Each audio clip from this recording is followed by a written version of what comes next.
This is the Nedgroup Investments podcast, where we explore a variety of views and insights that investors care about.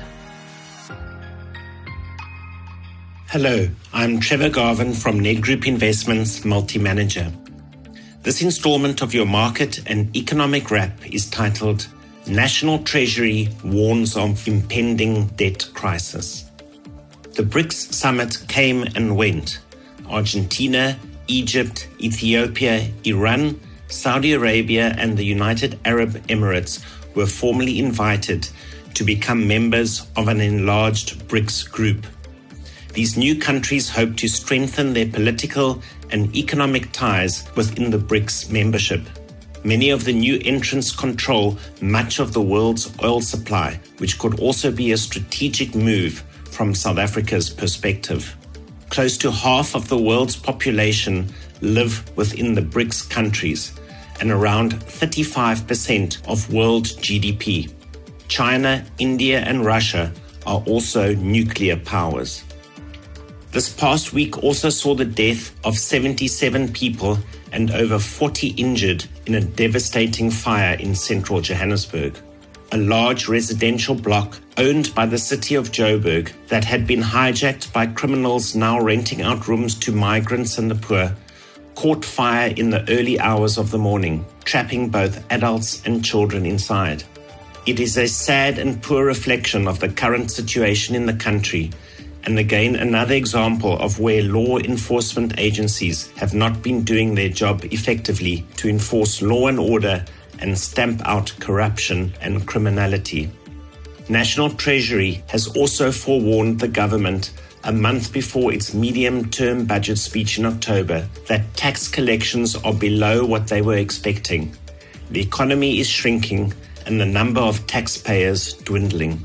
They have asked government departments to reduce expenditure, cut staff and travel, with further guidance coming. This does not bode well for South Africa's fiscal debt problems and increasing debt to GDP ratio. This can have material impacts on sentiment and the financial markets. We await with anticipation for the start of the Rugby World Cup in France this coming week, with South Africa playing Scotland on Sunday evening in their opening match as defending World Cup champions. We wish the Springboks well in their quest for World Cup glory. Meanwhile, the touring Australian men's cricket team walloped the Proteas 3-0 in the opening T20 series. Turning to financial markets, the rand remained jittery the last week. The rand fell to 18 rand 95 cents to the dollar on Thursday before recovering on Friday, despite support for the US dollar after data showed that the US labor market was still relatively tight. There were indications that exporters took advantage of the weak levels to sell dollars on Friday, supporting the rand to a slightly higher close for the week. Money market rates were steady, while bond yields were also little changed. The JSE All Share Index recorded further gains as basic materials rebounded, but a 0.5% drop in financials and banking stocks contained the gains in the market. New vehicle sales fell by 3% year-on-year in August, a material and rapid decline. Passenger car demand declined by close to 7%, whilst the growth in sales of light commercial vehicles slowed significantly. Key global equities strengthened last week. US markets led the gains as investors scooped up bargains after global equities, specifically the US, fell throughout the month of August.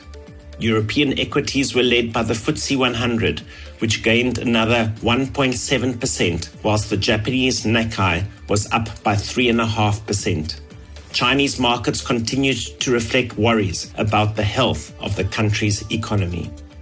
The US dollar held broadly steady last week as stronger economic data, buoyed by expectations that the Fed would keep interest rates higher for an extended period of time. The dollar weakened slightly against the British pound and the Japanese yen. Eurozone inflation was steady at 5.3% year-on-year in August, but still above the market estimate of 5.1%. energy prices declined by 3.5% and food inflation fell from over 10% to roughly 9.5%. Positive signs for the future. UK households are continuing to feel the pressure of high borrowing costs and inflation. These pressures are evident in the ongoing downturn in UK house prices. The Halifax House Price Index fell by a further 2.5% in July, not quite as steep as the 2.6% recorded in June. Commodity markets were firmer, with the Brent crude oil price breaking through $90 per barrel for the first time since November 2022. This was after data showed that US crude oil supplies fell by 10 million barrels in the final week of August, implying increased need for oil from the Middle East. That brings us to the end of today's market report. Stay safe and stay healthy. Till next time, with thanks, Trevor. Nedgroup Collective Investments is an authorized collective investments scheme manager in terms of the Collective Investments Schemes Control Act.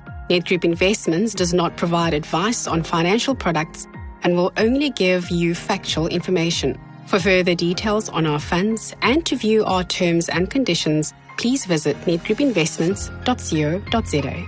Nedgroup Investments. See money differently.